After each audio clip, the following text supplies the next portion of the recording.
My friend, have you ever wondered why, no matter how much you try to fit in, you always feel different?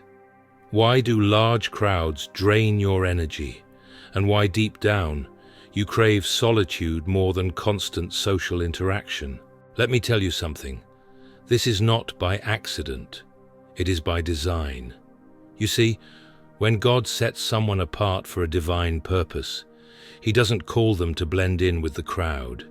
He calls them to stand out, to walk a different path, to hear His voice above the noise of the world. And that can feel lonely. But I want you to stop worrying. You're not alone, you're chosen. It is a peculiar truth, often overlooked in the noise of our hurried age, that those whom God calls for His purposes frequently find themselves walking alone. Not alone in the sense of abandonment, nor in some self-imposed exile, but in the quiet solitude where the soul is sharpened, the mind is made clear, and the heart attuned to the voice of its Creator. The chosen ones, if I may use such a lofty term, are not set apart because they see themselves as superior, but because the work placed before them requires a separation that many do not understand. We must remember that solitude is not isolation. Isolation is the absence of fellowship. Solitude is the presence of God. The great saints and prophets did not receive their divine commissions in crowded halls or bustling marketplaces, but in the wilderness, in prison cells, or in the stillness of the night. Moses heard God in the desert. Elijah found Him not in the wind or the earthquake, but in the gentle whisper. Our Lord Himself withdrew to desolate places to pray. If we are called to a great work, why should we expect our path to be different? The world is filled with distractions, some obvious, others insidiously subtle. There are voices that pull us toward the immediate, the transient, the trivial. And while it is not wrong to be among people, it is dangerous to be lost in their noise. For in a crowd, one may find comfort, but seldom clarity. The pressures and expectations of others can muffle the still, small voice of God, leaving the soul restless and divided.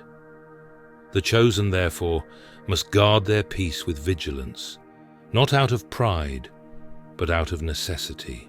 Have you ever sensed that you do not quite belong? That the gatherings that excite many leave you weary? This is not a defect, but a sign that you are being preserved for something greater. The soul that is deeply anchored in Christ will often feel estranged in a world that does not understand Him. This is why those who carry the weight of divine calling are drawn to solitude, not as a retreat from love, but as a deepening of it. They do not reject the world, but they refuse to be absorbed by it. Their silence is not indifference, but a listening for a voice that speaks above all others. Such souls are like finely tuned instruments. They require stillness to resonate with the music of heaven. Amidst the clamor of the world, they must retreat to places where they can hear clearly, think rightly, and prepare for the mission entrusted to them. This is not a burden, but a privilege, not a loss, but a gain. For in the secret places of solitude, the deepest work of God is done. If you find yourself in such a position, set apart, misunderstood, craving the quiet presence of God, do not despair. This is no accident, but a sign that He is shaping you for something beyond what the eye can see. Embrace the solitude, for it is there that He refines you. And when the time comes, He will call you forth, not as one lost in loneliness, but as one fortified in purpose, ready to walk in the fullness of His calling. So take heart. You are not alone. You are merely being prepared. There is, I believe, in every soul, a quiet longing for understanding, a desire to be known, not merely recognized, but truly seen. It is an ache that stirs in the depths of those set apart, those who, whether by fate or by divine appointment, find themselves walking a path few can comprehend. To be chosen is not to be elevated upon a pedestal of ease and admiration. Rather, it is to bear a burden unseen, a weight of purpose that often isolates rather than unites. How does one know they are chosen? Not by signs written in the sky, nor by trumpets heralding their arrival. No, it is a whisper within, a relentless voice that calls, that urges one forward into something greater than the self. It is a journey without a map, yet one punctuated by signposts, moments of clarity, trials of refinement, and glimpses of destiny hidden within the ordinary. Those who are chosen often feel the pull of this unseen current, guiding them towards something they cannot yet name, but instinctively know. A chosen soul does not easily conform to the rhythms of the world. There is an authenticity in them that makes pretense intolerable. They seek depth where others settle for the surface. The trivial, the hollow, the performative, all ring false to them. They are drawn toward truth, and by their very nature they expose falsehood simply by existing. Such an individual does not blend in, and for that reason they are often set apart. Life does not coddle them. It refines them through hardship, sharpening them through trials that would break others. And yet, though they walk through fire, they emerge not burned but tempered. This inner fire manifests as a light that others cannot ignore. It is not mere charisma, not a gift of charm or persuasion. No, it is something far more unsettling. It is as though they carry within them an ancient wisdom, a knowing beyond their years. And this knowing is both a beacon and a warning, a signal of guidance, but also of impending storms. Those who come near them feel this presence, sometimes in admiration, sometimes in fear, for to stand before one who sees deeply is to feel one's own soul laid bare. Many are drawn to the chosen, unable to resist the gravity of their presence, but few can withstand the intensity for long. For such a person does not merely illuminate, they unsettle. They do not merely inspire, they reveal. To encounter them is to confront one's own frailties, to face truths long buried beneath comfort and complacency. And so, some flee, not merely from the chosen one, but from themselves. Why then do such individuals often walk alone? It is not by desire for solitude, but by necessity. Their very presence acts as a mirror, reflecting the unspoken fears and hidden weaknesses of those around them. And such a mirror, though it may be sought for a moment, is rarely tolerated for long. People retreat, even in the midst of company, for the weight of self-examination is a heavy one to bear. Thus, the chosen learn to protect their light, not out of arrogance, but out of wisdom. They do not scatter their energy in places where it will be misunderstood or wasted. They do not cast their pearls before swine, nor do they dim their flame to make others more comfortable. Instead, they guard their hearts, they choose their company with care, and in rare, quiet places they find those who truly understand. There, in the company of the few rather than the many, they are free to be as they were meant to be, unhindered, unrestrained, and fully alive. And so, if you find yourself on such a path, if the weight of purpose presses upon you, if the world both draws near and recoils from your presence, take heart. You are not as alone as you may feel. There are others who walk the same road, unseen but steadfast. And above all, the one who called you walks beside you still. There is a peculiar irony about those whom we might call the chosen ones. Those rare souls who carry a light so brilliant that it is both captivating and terrifying. Their presence is not a mere trick of charisma, nor a calculated performance to win favor. No, it is something much deeper, something elemental. When they enter a room, they do not merely take up space, they redefine it. People are drawn to them, sensing in their company something both familiar and profoundly unknown, like a forgotten melody stirring the depths of the soul. Yet, this attraction is not without its peril. To stand too close to the chosen one is to be seen, truly seen, and what an unsettling thing that is for many. We are comfortable in our carefully curated illusions, in the fragile masks we present to the world, but the chosen one has a way of stripping these away, holding up a mirror in which one cannot help but glimpse the self in stark, undeniable clarity. It is no wonder, then, that what begins as fascination often turns to fear. To be in the presence of such unfiltered authenticity forces one to reckon with the shadows lurking within. Thus, the chosen one finds themselves in a strange paradox. Sought after and yet avoided, admired yet misunderstood. They long for connection, for kindred spirits who will not flinch in the light of truth. But such connections are scarce. Few are willing to endure the discomfort of self-examination, preferring instead the ease of superficiality. And so the chosen one walks a narrow and often lonesome path, belonging neither to the crowd nor to complete solitude, but to a space in between, where they are known but not understood, desired but not embraced. There is, however, a peculiar solace in this exile.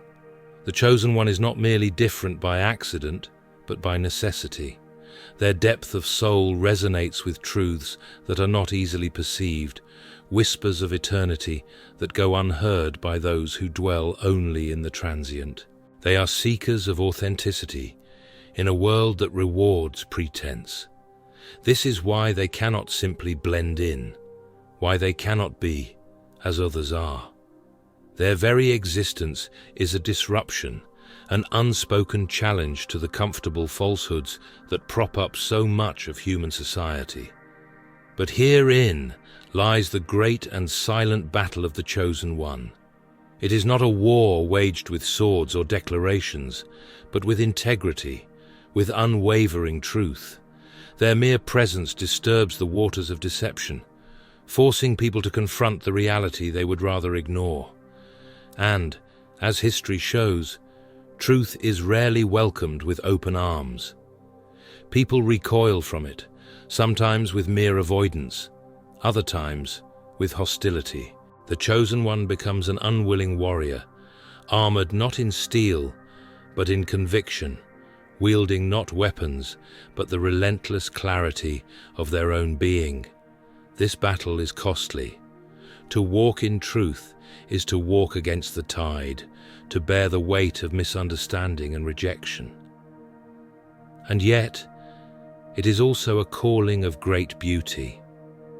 For while many flee from the light, there are those rare and precious few who recognize its value.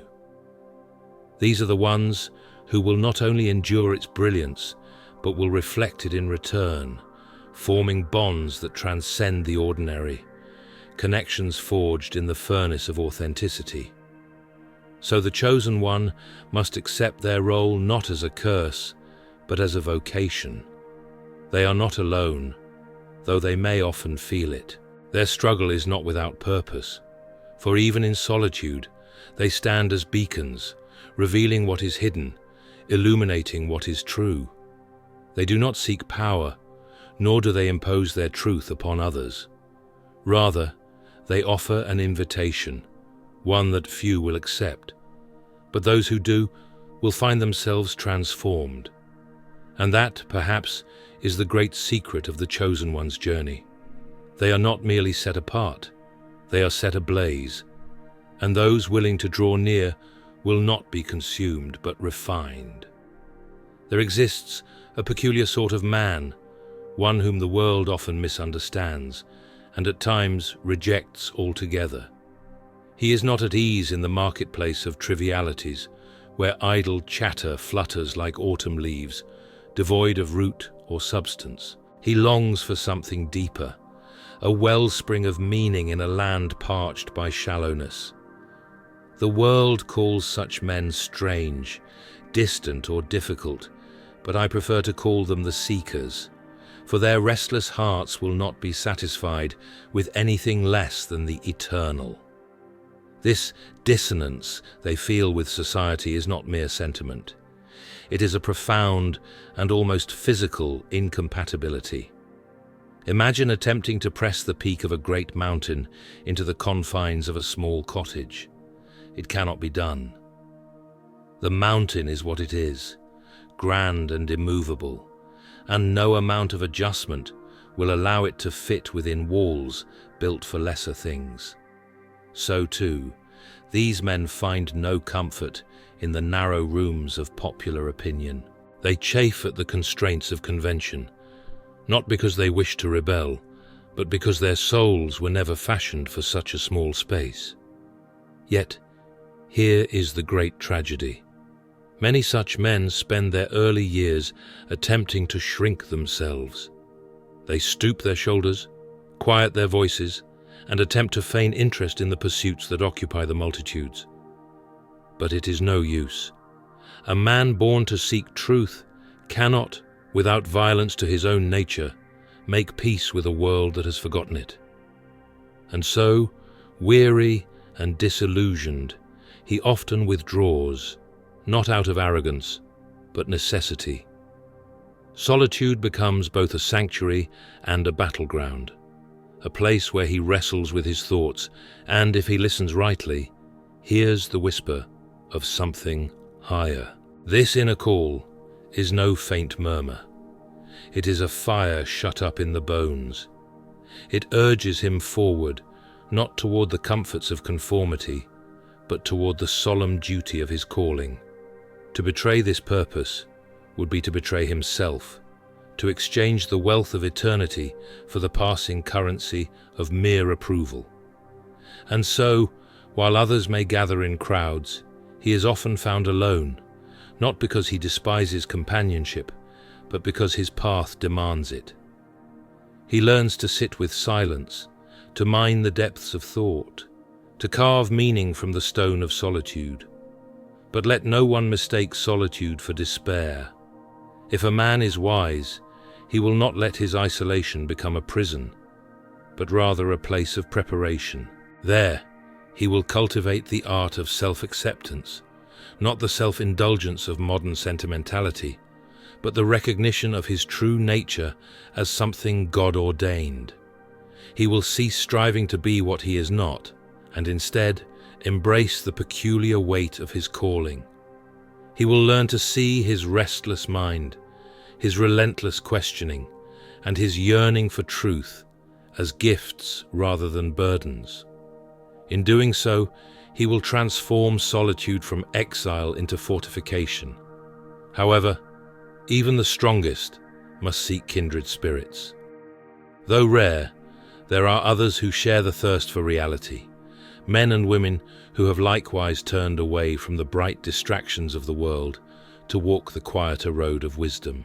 The finding of such souls is no small comfort, for in them the seeker sees a reflection of his own journey. These companions may not be many, but they need not be. A single friend who understands is worth more than 1,000 acquaintances who do not. And so, what shall we say of these men, these seekers of the unseen? Are they doomed to be forever apart, misunderstood, set adrift in a world that neither welcomes nor comprehends them? No, rather, they are its pioneers. They are its watchmen, its prophets, its living proof that something more exists beyond the ceaseless clamor of ordinary life. Their lives, though solitary at times, are signposts pointing toward a greater reality. And in the end, it is not they who are out of place, but the world itself that has lost its way. Therefore, let such men take heart. Their yearning is not a curse, but a calling. Their solitude is not emptiness, but preparation. And their restless longing is, in truth, the echo of something far greater, something eternal, calling them home. We stand at the threshold of a profound truth, one that has echoed through the corridors of time and finds its fulfillment in the lives of those who dare to walk the narrow road. To be chosen is not to be elevated above others, nor to be adorned with crowns of earthly glory. No, it is to bear the weight of a calling, to traverse a path strewn with trials, and yet, in the struggle, to become a beacon for others. The journey of the chosen is not a mere personal endeavor, but a testament, a living parable of God's relentless pursuit of the human heart. Perhaps you too have felt this stirring, this sense of being set apart for a purpose beyond your own understanding. If so, you are not alone. Share your thoughts, engage with this fellowship, and step into a community of those who, though imperfect, are steadfast in their pursuit of the truth. God is speaking powerfully in this season, and His words are not idle. They are life itself, breathed into weary souls, lifting the burdened, strengthening the faint-hearted. Do not let these moments slip past unnoticed. Instead, listen, reflect, and take heart. But let me ask you this: what if in the span of mere minutes your life could be touched by the divine? Is it possible that within the simplest act, within the quiet murmur of prayer, lies the gateway to the miraculous? Consider the words of Christ.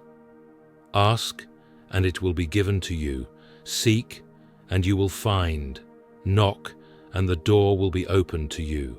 Here, within the brevity of time, an eternal invitation is extended. You may wonder, can healing, true abiding healing, be so near at hand? And yet, is it not in our moments of deepest surrender that we discover how near God has always been? The whisper of the Almighty does not clamor for attention. It is found in the stillness, in the quiet confidence of faith.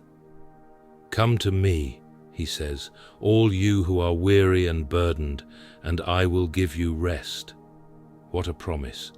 Not a vague reassurance, not a conditional offer, but a certainty grounded in the very nature of God. He is not an absent ruler, nor a distant watchman.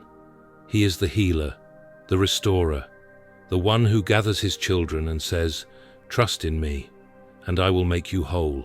And yet, so often we approach prayer as beggars, measuring its worth by the immediacy of its results, when in truth, prayer is not a transaction, it is a transformation. It is the opening of oneself to the divine will, the surrendering of one's own feeble desires, in exchange for a greater, deeper, truer good. Do you believe in miracles? I do not ask whether you have merely acknowledged their possibility, but whether you have dared to live as though they are not only possible, but inevitable under the hand of God. For He is not bound by time, nor is He limited by our understanding. What seems an impossible chasm to us is but a step for Him. What we call a delay, He names perfect timing. Therefore I say to you, pray, not as one who pleads for scraps, but as one who trusts in the abundance of a Father who knows what you need before you ask. Pray, not to bend the will of God to your own, but to align your heart with the one who holds the universe in His hand. And do not be discouraged when answers do not come as swiftly as you would wish, for He is working even in the waiting. He is shaping, refining, and preparing you for the fullness of His blessing. Often, we mistake silence for absence, yet the seed does not despair when it lies buried in the soil. It trusts the unseen work that will bring forth its fruit in due time. My friends, you who seek truth, take heart. God's promises are not fleeting words, but anchors for the soul. He is the same yesterday, today, and forever. The one who healed the blind, who called the dead to rise, who stilled the storm with a word. He has not changed. He is the God of restoration, the God of second chances, the God whose love cannot be measured. So I ask you, will you take this moment, this very moment, to turn to Him? Will you set aside doubt, distraction, and fear, and step into the quiet assurance of faith? A prayer need not be long to be heard. It needs only to be honest. Lord, I believe. Help my unbelief. And He will answer, not as we expect, but always as we need. May you go forth in the confidence that you are seen, known, and loved beyond measure. And may you find, in the stillness of prayer, the miracle of His presence. My dear friends, let us ponder for a moment what it truly means to pray.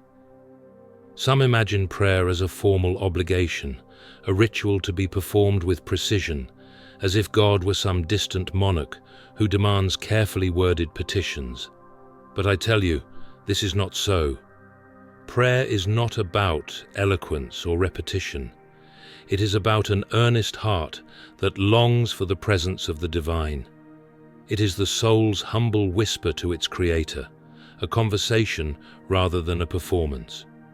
When we pray, we are not informing God of things He does not already know, nor are we persuading Him to act against His better judgment.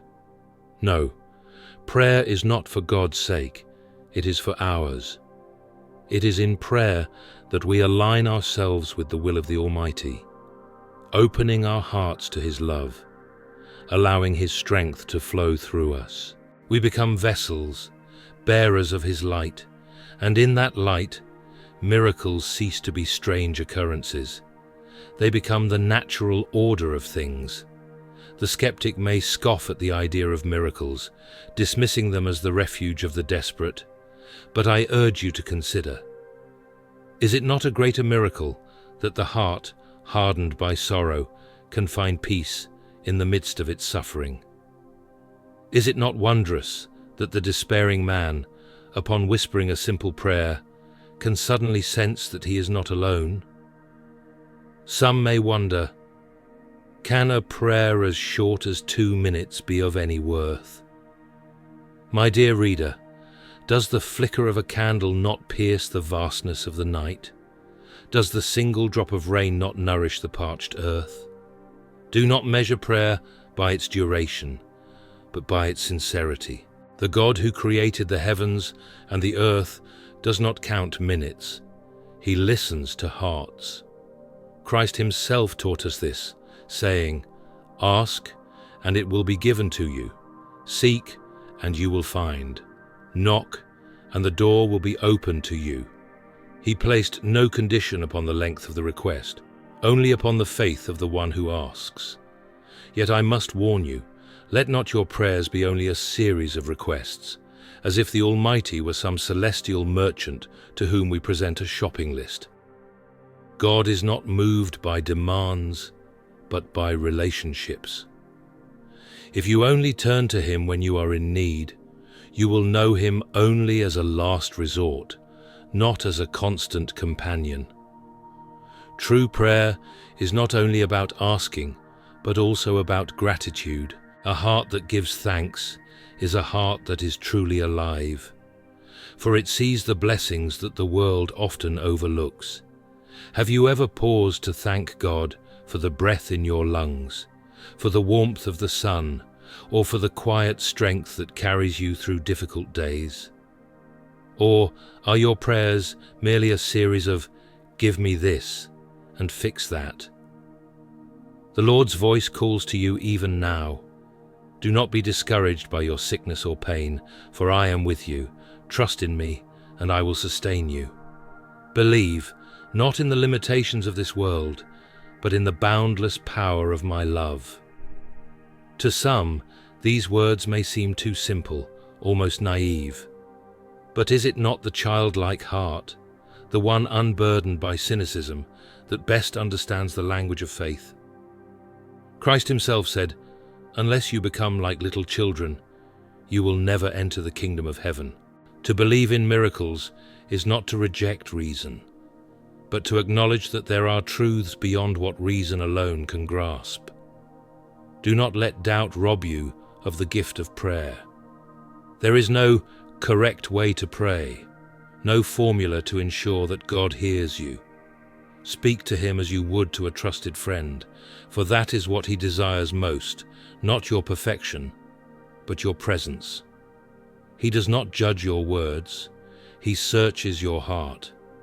When you kneel in prayer, whether in joy or in sorrow, whether in eloquence or in simplicity, know that he listens. And when his answer does not come in the way you expect, trust that he is working all things together for your good. So I urge you, take these moments, perhaps only 2 minutes, perhaps longer, and turn your heart toward heaven. Open your soul, let gratitude flow freely, and trust that the one who formed you knows your needs before you even speak them. Miracles are not the suspension of the natural order, they are the restoration of it. In God's presence, all things are made new. If you believe this, let your heart respond, not with mere words, but with a life attuned to his love. For in the end, faith is not measured by what we say, but by how we live. O Lord, I come to you now, not with grand phrases, but with a heart laid bare. The world, in its ceaseless motion, seems to have turned against me. I find myself standing at the threshold of hardship, uncertain of the path ahead.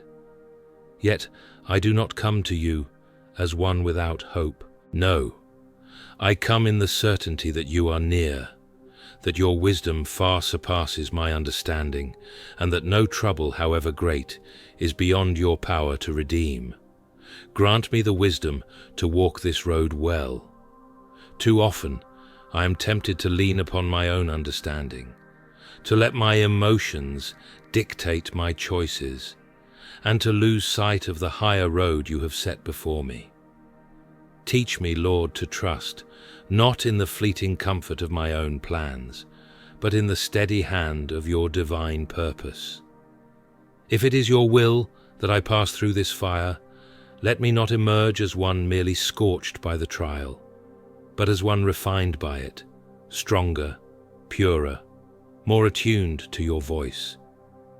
In the midst of this uncertainty, heal not only my body, but my soul. Too often, we think of healing as the mere mending of flesh, the removal of affliction, the silencing of pain. But the deeper healing, the one we truly long for, is the healing of the heart. To be restored, not simply to comfort, but to you. To know, beyond all doubt, that even in suffering, you are near, and that no darkness can extinguish the light of your love. Surround me, Lord, with your grace. Let it be the air I breathe, the ground upon which I stand.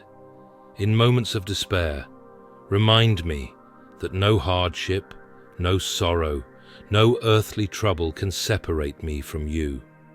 The world may rage like a tempest, but you are the stillness in the storm. The path may be unclear, but your word is the lamp that lights the way. The journey may be long, but you are the companion who never falters. Father, I thank you, not only for the blessings that are easily seen, but for the unseen mercies that sustain me even when I do not recognize them. I thank you for the beauty of creation, the quiet whisper of your presence in the gentle breeze, the warmth of a sunrise that speaks of new beginnings. I thank you that, in a world so often marred by darkness, there remains beauty, kindness, and grace. I place my worries in your hands, for I know that no burden is too great for you to carry. Fill my heart with peace, not the fragile peace of fleeting circumstances, but the unshakable peace that comes from knowing you are in control. May my words and my actions today reflect the love you have poured into my life. Let me be not merely a receiver of grace, but a vessel through which it flows to others. Watch over those I love, Lord. Bless them, sustain them, and guard their hearts against despair. May your presence be felt in every conversation, in every decision, in every quiet moment of the day. Let this day, with all its joys and trials, be surrendered wholly to you. And so, I lift this prayer to you, not as a mere request for comfort, but as a declaration of trust. For you are faithful, you are good, and you are near. May my life, in all its imperfections, bear witness to your love. May I walk with the knowledge that I am held, not by my own strength, but by the hands that formed the stars. In the name of Christ, my Lord, my Saviour, my hope, I pray. Amen. If these words have stirred your heart, if they have reminded you of the one who never forsakes, then let us not keep this truth to ourselves. Share it, live it, and let the light of faith shine in a world that so desperately needs it. For though the night may be long, the dawn is certain, and with it the promise of his unfailing love.